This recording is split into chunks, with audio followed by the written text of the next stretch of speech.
এবার ভয়ানক হামলায় রীতিমতো বিপর্যস্ত পাকিস্তান। যে তথ্য সামনে এসছে সেখানে বলা হচ্ছে কালকে পাকিস্তানের একাধিক থানাতে ভয়ঙ্কর হামলা চালানো হয়েছে, যেখানে প্রায় 12 জন পুলিশকর্মী নিহত হয়েছেন।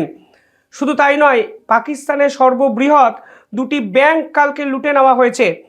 কারা এই ঘটনা ঘটিয়েছে সে তথ্য পাকিস্তান সরকারের কাছে নেই এবং তারা ফের চিরাচরিতভাবে ভারতের বিপক্ষে পুরো বিষয়টি কিন্তু ঠেলে দিয়েছেন।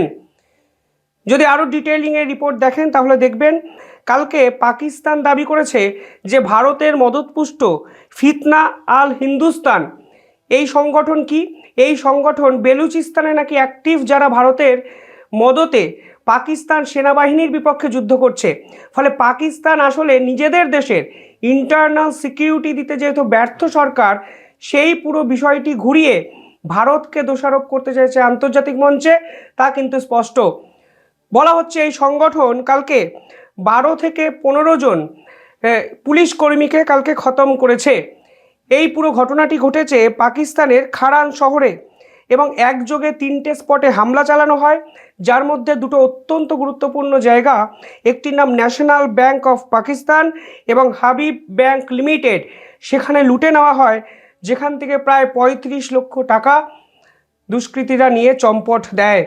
এবং আরও একটি থানা, যে থানা খারান শহরেরই একমাত্র থানা খারান সিটি, সেখানেও কিন্তু হামলা চালানো হয়, যার ফলে 15 জন পুলিশকর্মী সম্পূর্ণভাবে স্পট ডেড।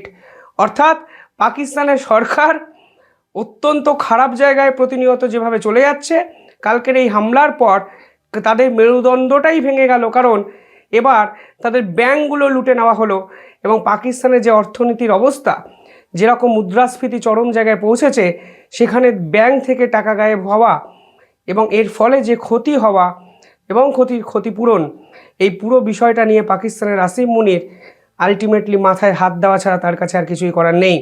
পাশাপাশি আরও একটা ইম্পর্টেন্ট ঘটনা কালকে পাকিস্তানে হয়েছে। কি হয়েছে? করাচি পোর্টে কালকে আগুন লেগে গেছে। যে করাচি পোর্ট ভারত রীতিমতো হুঁশিয়ারি দিয়ে জানিয়েছিল উড়িয়ে দিতে পারে ভারত যদি পাকিস্তান স্যার ক্রিকেট থেকে দিকে হাত বাড়ায়, সেই করাচি পোর্টের যেখানে পাকিস্তান নৌবাহিনীর অস্ত্র থাকতো, সেই অস্ত্রাগার দাউ দাউ করে জ্বলে ওঠে।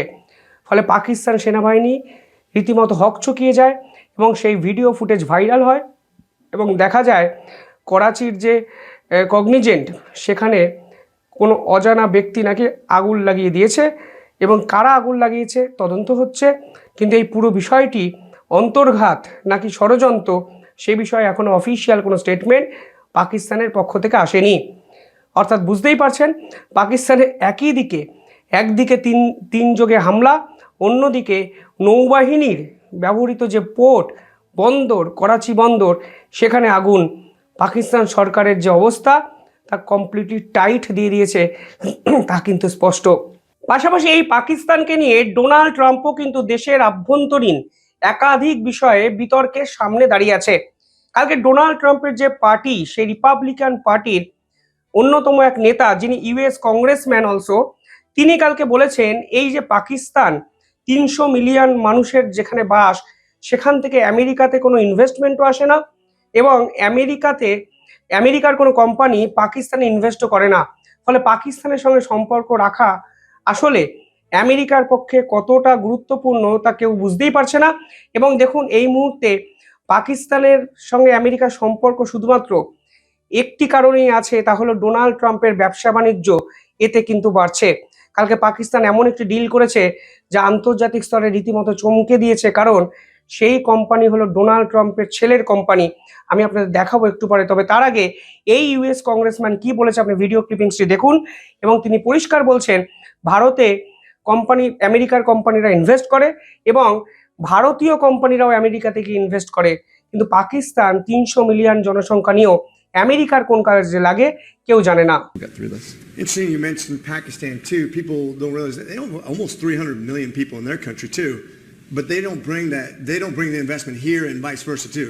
So India is not only taking investment, they're also giving investment, and to watch them kind of grow as a nation and actually spread their wings and start to establish themselves as a dominant country in a lot of regions. I think as they develop, you'll see that huge middle class just coming to bear on the world market. অনেকেই হয়তো ক্লিপিংসটি দেখে ভাবছেন যে ভারতীয় কোনো company আমেরিকাতে invest করে, এটা কি সত্যি? এক্স্যাক্টলি এটা সত্যি। কিন্তু কি জানেন, ভারতের কোনো নেতা মন্ত্রী বা কোনো ইউটিউবার মিডিয়া এই বিষয়টিকে প্রচার করে না। কিন্তু আপনারা শুনলে অবাক হবেন, ভারতের প্রায় 163টি কোম্পানি আমেরিকাতে বছরে $40 বিলিয়ন ইনভেস্ট করে। $40 বিলিয়ন পাকিস্তানের ইকোনমির থেকে প্রায় বেশি। বর্তমান যদি অরিজিনাল স্ট্যাটিস্টিক পাকিস্তান দেয়, $40 বিলিয়ন ইনভেস্ট করে, এবং যার 50% ইনভেস্টমেন্ট আইটি সেক্টর এবং ফার্মা সেক্টরে হয়, যেখানে প্রায় 4,25,000 কর্মচারী কিন্তু কাজ করে। অর্থাৎ আমেরিকাতে জব ক্রিয়েশন করে ভারতের ইনভেস্টমেন্ট, তা কিন্তু আজকে আমেরিকার অফিসিয়াল কালকে স্বীকার করেছেন। দেখুন, এই সংখ্যাটা আগামী 5 বছরের মধ্যে 10 লক্ষতে যেতে পারত। কিন্তু ডোনাল্ড ট্রাম্প আসার আগে যেভাবে সম্পর্কটি নর্মাল বাড়ছিল, সেই সম্পর্ক বৃদ্ধির যে পথ, সেই পথে সাময়িকভাবে একটা হল্ট হয়তো হয়েছে। কিন্তু একটা জিনিস পরিষ্কার, ভারত এবং আমেরিকার ইকোনমিক্যাল সাস্টেনেবিলিটি কিন্তু এই সম্পর্কের উপরই দাঁড়িয়েছিল এবং এই সম্পর্কের উপরই দাঁড়িয়ে থাকবে, যা কিন্তু আজকে আমেরিকার এই কংগ্রেসম্যান স্বীকার করেছেন। পাশাপাশি পাকিস্তান আমেরিকার একটি কোম্পানিতে $1 বিলিয়ন ইনভেস্ট করছেন স্টেবল কয়েন ডিল এই পারপাসে। এই পার্টিকুলার কোম্পানিটি কিন্তু ডোনাল্ড ট্রাম্পের ছেলের, এবং পরিষ্কার বোঝা যাচ্ছে এর ভিতরে একটা দুর্নীতির গন্ধ লুকিয়ে আছে। ডোনাল্ড ট্রাম্পকে জিজ্ঞাসা করার পর ডোনাল্ড ট্রাম্প পরিষ্কার বলেন ওই কোম্পানির সঙ্গে তার কোনো যোগাযোগ নেই, তার ছেলে পুরো বিষয়টি কিন্তু দেখেন। কিন্তু পাকিস্তান আসলে ডোনাল্ড ট্রাম্পকে খুশি করে আমেরিকার সঙ্গে সম্পর্ক ভালো করতে চাইছে, তা কিন্তু স্পষ্ট হয়ে যাচ্ছে এই $1 বিলিয়ন স্টেবল কয়েন ডিলের মাধ্যমে। এই ডিল পাকিস্তানের নাগরিকদের কি সাহায্য করবে তা তারা নিজেরাও বুঝতে পারছেন না। এবং আপনারা দেখুন, ডোনাল্ড ট্রাম্পকে যেহেতু খুশি করলে আমেরিকার ট্যারিফ পাকিস্তানের উপর চাপে না, তার জন্য ডোনাল্ড ট্রাম্পকেই কিন্তু তারা খুশি করে যাচ্ছেন। কখনো আন্তর্জাতিক স্তরে বলছেন তিনি নোবেল পাওয়ার দাবিদার, কখনো আবার তার ছেলের কোম্পানিতে বিপুল পরিমাণে ইনভেস্টমেন্ট আসেমুনিরা করছেন। পাশাপাশি এই ইউএস কংগ্রেসম্যান যিনি পরিষ্কার বলছেন এই 300 মিলিয়নের দেশ পাকিস্তান আসলে আমেরিকার ইকোনমিতে কোনো সাহায্যই করে না, তিনি বলছেন ভারতের প্রধানমন্ত্রী নরেন্দ্র মোদী হলেন হাইলি ন্যাশনালিস্ট, অর্থাৎ জাতীয়তাবাদী এক প্রধানমন্ত্রী। তিনি সেটাই করছেন যেটা ভারতের জন্য অত্যন্ত গুরুত্বপূর্ণ। আমরা হয়তো রাশিয়ার তেল কেনা নিয়ে রেগে যাচ্ছি, কিন্তু রাশিয়ার তেল ভারত কিন্তু সস্তায় কিনছে, যা ভারতের কিন্তু লাভ হচ্ছে। এবং এই অর্থনৈতিক লাভ প্রধানমন্ত্রী নরেন্দ্র মোদীও নিজে চাইছেন, কারণ তিনি ন্যাশনালিস্ট অর্থাৎ জাতীয়তাবাদী সত্তায় বিশ্বাস করছেন। কিন্তু তা সত্ত্বেও আমরা রেগে যাচ্ছি, কারণ আমরা রাশিয়ার থেকে তেল কেনাটা কোনোভাবেই সমর্থন করি না। I realize that Prime Minister Modi is extremely nationalistic in a good way. I mean, he's looking after his country just like we look after our country. He wants to bring productivity and expansion in technologies to his country. He wants the military to be built up inside of his country.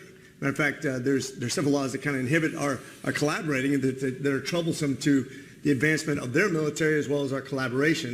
But I understand why he's doing it. If you understand his motivations, if you understand some of the things that frustrate us when they buy cheap Russian oil, it basically funds a war in Ukraine. We hate that. But he's doing it for the best interest of his country so he can expand his economy with cheap energy. So there's a lot of economical reasons that he's going to do what he's going to do. But in the end, I think he understands how important we are because we are like-minded. অর্থাৎ অত্যন্ত বাস্তবসম্মত কিছু কথা কালকে Donald ট্রাম্পের পার্টিরই এক প্রবীণ নেতা বলেছেন, যিনি ইউএস কংগ্রেসের অত্যন্ত ঘনিষ্ঠ এবং গুরুত্বপূর্ণ এক সদস্য। পাশাপাশি এই মুহূর্তে চাবাহার পোর্ট রিলেটেড একাধিক ইস্যু নিয়েও আমেরিকার সঙ্গে কিন্তু এক দ্বৈরথ ভারতের দেখা যাচ্ছে। আপনারা জানেন কালকে ভারত কিন্তু পরিষ্কার বলেছেন আমরা আমেরিকার সঙ্গে কথা বলছি, এবং একাধিক স্টেটমেন্ট সামনে এসছে যেখানে বলা হচ্ছে 2026-এর 26শে এপ্রিল অবধি আপাতত ভারত এবং আমেরিকা চাবাহার পোর্টকে নিয়ে আলোচনা করবে এবং তারপর ফাইনাল কনক্লুশনে কিন্তু যাবে। অর্থাৎ সব মিলিয়ে এই সম্পর্ক কোথাও না কোথাও পাকিস্তান কেন্দ্রিক একটা দিককে আমাদের সামনে যেমন খুলে দিচ্ছে, অন্য দিককে ভারতের লং টার্ম ইকোনমিক্যাল সাস্টেনেবিলিটির ক্ষেত্রে অত্যন্ত গুরুত্বপূর্ণ হয়ে যাচ্ছে। কারণ আমেরিকার কংগ্রেসম্যানরা ভারতকে সঙ্গে চাইছেন, অথচ ডোনাল্ড ট্রাম্প পাকিস্তানকে খুশি করতে গিয়ে পাকিস্তানের সঙ্গে ব্যবসায়ী মুনাফা লোটার জন্য তিনি ভারতকে প্রতি মুহূর্তে বিপদে ফেলার চেষ্টা করছেন। আর এই মুহূর্তে ভারতের বিপদের থেকে অনেক বড় বিপদে আসিমুনির আছেন, কারণ কালকে দুটি ব্যাংক কার্যত লুটে নেওয়া হলো, থানাতে আক্রমণ করা হলো, করাচি পোর্ট দাউ দাউ করে জ্বলল, একাধিক অস্ত্র লুটে নেওয়া হলো এবং দুটি গুরুত্বপূর্ণ ব্যাংক থেকে প্রায় 35 লক্ষ টাকা চুরি করে নেওয়া হলো। পাকিস্তানের তীর ভারতের দিকে। Bharat speak not. আননোন কোন ব্যক্তিকে কি করবে, ভারত কি সমস্ত কিছু দায় নেবে, প্রশ্ন তো থেকেই যায়। কিভাবে দেখছেন পুরো বিষয়টি কমেন্টে জানাবেন। দেখতে থাকুন দ্য ইন্ডিপেন্ডেন্ট বেঙ্গল। ধন্যবাদ।